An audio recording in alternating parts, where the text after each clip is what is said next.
By 1936, 97% of all teachers in Germany had joined the National Socialist Teachers League. 300,000 educators, more than any other profession in the country, had aligned themselves with the Nazi Party. Jewish teachers had been fired, textbooks had been rewritten, biology classes taught racial science, math problems calculated artillery trajectories and the cost of caring for disabled people. History glorified Germanic conquest. Children as young as 6 were learning that Adolf Hitler was the savior of the German nation. For 12 years, the Nazi regime had turned every school in Germany into a factory for ideological soldiers. Then the regime collapsed, the buildings lay in ruins, and the Allies were left with a question no one had a simple answer to. How do you educate an entire generation of children when every teacher, every textbook, and every idea they have ever been taught is contaminated? When the Allies entered Germany in the spring of 1945, the physical destruction alone was staggering. Allied bombing had destroyed roughly 20% of all buildings in the country. In cities like Cologne, Hamburg, and Berlin, entire districts had been flattened. Schools were no exception. Thousands of school buildings had been destroyed or damaged beyond use. In many cities, there were simply no classrooms left. Children who had spent the final months of the war hiding in cellars or fleeing as refugees now had nowhere to go. But the physical damage was the easier problem. The deeper crisis was what had been put inside those children's heads. For 12 years, the Nazi education system had systematically replaced critical thinking with obedience, science with racial ideology, and morality with devotion to the Führer.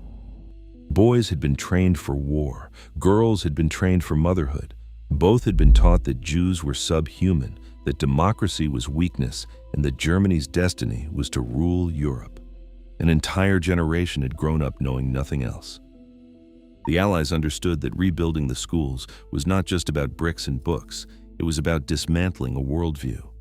In May 1946, the Allied Control Council signed Order No. 4, the confiscation of literature and material of a Nazi and militarist nature.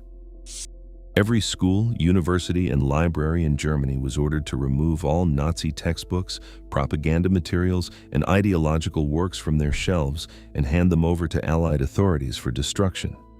Physics books that applied scientific principles to warfare were pulled.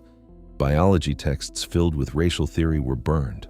Algebra books that used artillery calculations as word problems were thrown out. History and geography textbooks that glorified German expansion and blamed the Versailles Treaty for all of Germany's suffering were eliminated. The problem was that there was almost nothing left to teach with. The Allies had destroyed the contaminated material, but they had not yet produced replacements. As a stopgap, education officials reprinted textbooks from the Weimar Republic, the democratic period before Hitler. But even those books were outdated and in short supply. In many classrooms, teachers had no books at all. Children shared single copies, or they learned entirely from what the teacher wrote on a chalkboard, if the school even had one. Then came the question of the teachers themselves. If 97% of educators had joined the Nazi Teachers League, who was left to stand in front of a classroom? The Allies required every teacher to fill out a detailed questionnaire called the Fragebogen, disclosing their political activities, party memberships, and wartime service. Those found to have been active Nazis were dismissed. In the American zone alone, by the end of 1945, 42% of public officials had been removed from their posts. In some regions, more than half of all teachers were fired. This created an impossible staffing crisis. Schools could not function without teachers, but most of the trained teachers in the country were compromised. The Allies and the new German authorities responded with an emergency program. In all 4 occupation zones, crash courses were created to train new teachers from scratch. These recruits, known as New Lehrer, were drawn from anyone with an academic background and no Nazi ties. Shopkeepers, clerks, retired professionals, and university graduates who had never set foot in a classroom were given a few months of basic training in pedagogy and then sent to teach. The results were mixed. The New Lehrer were politically clean, but often had no idea how to manage a classroom. Experienced teachers who had been dismissed resented them. Parents complained about the quality of instruction. But there was no alternative. In the Soviet zone, the program was especially aggressive. By 1949, nearly 68% of all teaching positions in East Germany were filled by Neulehrer. Only about 6% of teachers in the Soviet zone had worked in the profession before 1945. The Soviets had effectively built an entirely new teaching workforce from nothing. In the Western zones, denazification of the schools followed a different arc. The initial purge was severe, but as the Cold War intensified, the pressure to rebuild quickly overtook the pressure to punish the past. Just as with the police and the civil service, former Nazi teachers began to return. Through Article 131 of the Basic Law, passed in 1951, dismissed civil servants were allowed to reapply for their old positions. Many teachers who had been removed during denazification came back to the classroom. By the mid-1950s, a significant number of West German schools were once again being taught by the same people who had delivered Nazi curriculum a decade earlier. The difference was that the textbooks had changed, even if some of the people teaching from them had not. The content of education was also reshaped along Cold War lines. In the West, the Allies emphasized democratic values, individual rights, and critical thinking. The Americans in particular pushed for reforms modeled on their own education system, including co-education and comprehensive schooling, though many of these proposals were resisted by German authorities, who preferred to keep the traditional three-tier system of Gymnasium, Realschule, and Volksschule. Religious instruction was restored. History classes were redesigned, though for years the Nazi period was treated only briefly or avoided altogether. It was not until the 1960s and the 1970s that West German schools began to seriously confront the Holocaust in the classroom.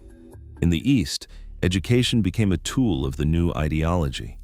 The Soviets and the Socialist Unity Party replaced Nazi propaganda with communist doctrine.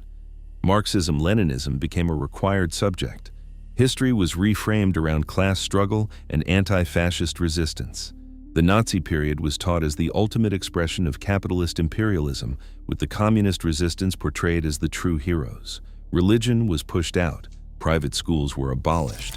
The education system was centralized under state control, and political loyalty became a prerequisite for advancement for both teachers and students. Children who did not conform or whose parents were politically suspect could be denied access to higher education. A generation caught in between, children who had spent their formative years under Nazi education and then had to adjust to an entirely different system, often struggled. Students who had spent years memorizing racial hierarchies and military geography were now told everything they had learned was a lie. Some adapted, others carried the ideological scars for the rest of their lives. Those who had gone through the full Nazi education system and entered the workforce before 1945 often found that the inferior quality of their wartime schooling, heavy on ideology and light on actual academics, held them back professionally in the post-war world. Today, Germany's approach to teaching its own history is considered one of the most thorough in the world. Students learn about the Nazi period extensively, typically over multiple years. Mandatory school trips to former concentration camps are standard practice in most states. Literature classes include works by Jewish authors and survivors. The goal is not just to teach what happened, but to make students understand how it happened, how ordinary people, including teachers, were drawn into a system of hatred and destruction, and how democracy must be actively defended to survive. It is a system built on the ruins of one that nearly destroyed a continent.